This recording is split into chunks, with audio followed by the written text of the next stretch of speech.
ছাড়া অন্য কোনো কারণে ভাঙে, আমরা ধরে নিলাম অন্য কোনো কারণে ভেঙেছে।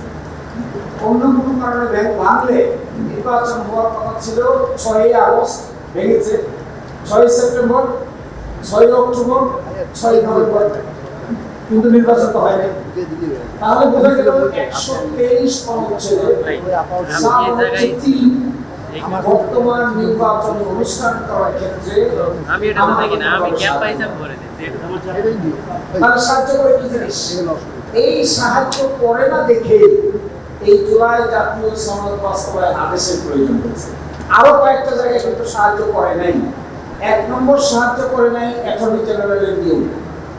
অ্যাটর্নি জেনারেলের নিয়োগ হয়েছে আপনারা দেখবেন 6 তারিখ রাতে। 6 তারিখ রাতে অ্যাটর্নি জেনারেল হলো কি করে?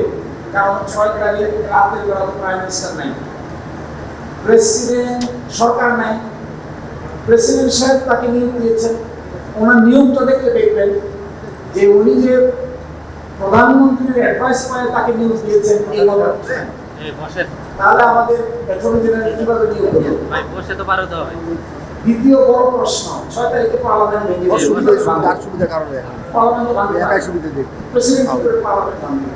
পার্লামেন্ট ভাঙার নিয়ম হলো অবশ্যই প্রধানমন্ত্রীর লিখিত অ্যাডভাইস পাইতে হবে পার্লামেন্ট।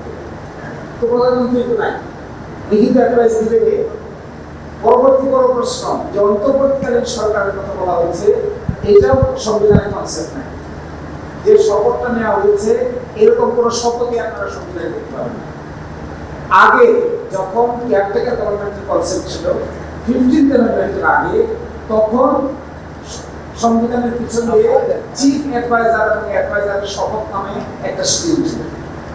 কিন্তু পঞ্চদশ সংশোধনীর মাধ্যমে এটা বাতিল হয়ে যাওয়ার পরে ওই শপথের পাঠটুকু বাতিল হয়ে যায়। তাহলে শপথটা কি করে নিলেন?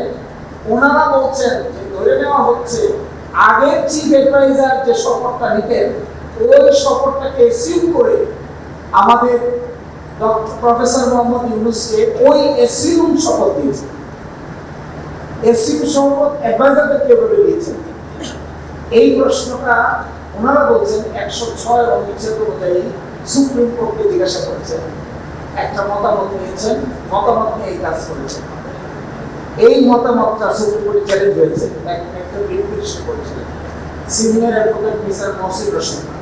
হাইকোর্ট কমিশন শুনানি হওয়ার পরে হাইকোর্ট কমিশন রায় দিয়েছে সামারি রিজেক্ট করে। ওখানে প্রশ্ন হচ্ছে সরকারের সোর্স। হাইকোর্ট বলেছে সরকারের সোর্স হলো দুইটা। 1 নম্বর সোর্স হলো উইল অফ দ্য পিপল, আর তার সোর্স হলো আর্টিকেল 7, আর 2 নম্বর সোর্স হলো 106 এর মতামত। এর বিরুদ্ধে তিনি সিট ফাইল করেছেন সুপ্রিম কোর্টে।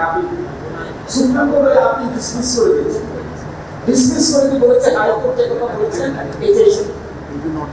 তা যদি হয় তাহলে এই সরকারের মূল উৎস দাঁড়াচ্ছে will of the people. Will of the পিপলের মধ্যে তো 123 নির্বাচন নাই। উইল অফ দ্য পিপলের মধ্যে তো বর্তমান 12 মার্চের নির্বাচন নাই। উইল অফ দ্য পিপলের মধ্যে 123 এর সাবার্ডিনেট 3 এর কোনো অপারেশন নেই। এবং 54টা আর্টিকেল আমি আপনাদের হিসাব করে দেখাতে পারবো। 54টা আর্টিকেল 153টার ভিতরে কোনো কার্যকারিতা নেই। যেহেতু প্রাইম মিনিস্টার নাই, সংসদ নাই, স্পিকার নাই, কোনো কার্যকারিতা নেই, এগুলোর কোনো অপারেশন নেই, এগুলোর কোনো ইফেক্টিভিটি নেই। Nothing is effective. এই আর্টিকেলগুলোতে কোনো কার্যকারিতা কেউ দেখতে পাচ্ছেন না। এই ব্যাপারে 2টা আর্গুমেন্ট করেছেন। কেউ তো বলেছেন যে এই কার্যকারিতা না থাকার অর্থ হলো ডরমেন্ট, আর কেউ তো বলছেন এই ডরমেন্ট থাকার অর্থ হলো ইনঅপারেটিভ। তাহলে এই ইনঅপারেশন যেখানে থাকে সেখানে সমাধান কি? এই সমাধানটা বের করার জন্য এই জুলাই জাতীয় সনদ বাস্তবায়ন আদেশ দেওয়া হয়েছে। দেখেন কিভাবে দেওয়া হয়েছে।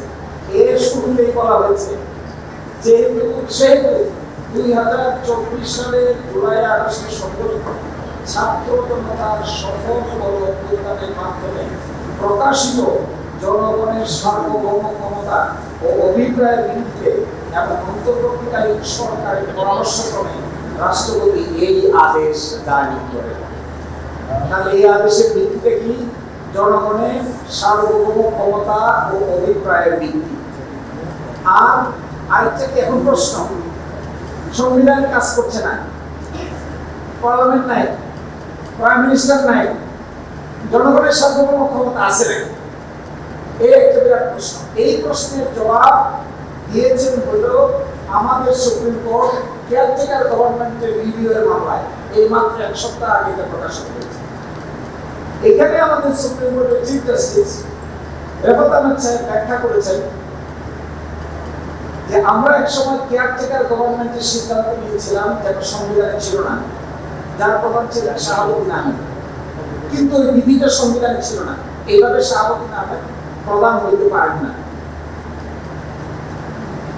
কিন্তু কিভাবে হলো? 3 জুটের রূপরেখা হলো। 3 জুটের রূপরেখা তিনি আলোচনা করে বলেছেন যে যেখানে সংবিধান ইনঅপারেটিভ, সংবিধান কাজ করে না, সংবিধানের ভিতরে সমাধান নাই, বিধান নাই। এখানে একটা পেপার দিয়েছিলেন তখনকার দিনে ইশতিয়াক সাহেব, ইশতিয়াক পেপার নামে পরিচিত, ইশতিয়াক পেপার। তিনি বলেছেন সংবিধানের ভিতরে যদি সমাধান না থাকে বাইরে কি করে সমাধান হয় তার একটা রূপরেখা দিয়েছিলেন। এই রূপরেখা ছিল 3 জুটের রূপরেখা। এর ভিতরে তিনি বলেছেন জনগণের সোভারেন পাওয়ার কিংবা কনস্টিটিউয়েন্ট পাওয়ার এটা ডরমেন্ট থাকে, এটা কখনো নষ্ট হয় না। সংবিধান নষ্ট হয়, আর্টিকেল নষ্ট হয়,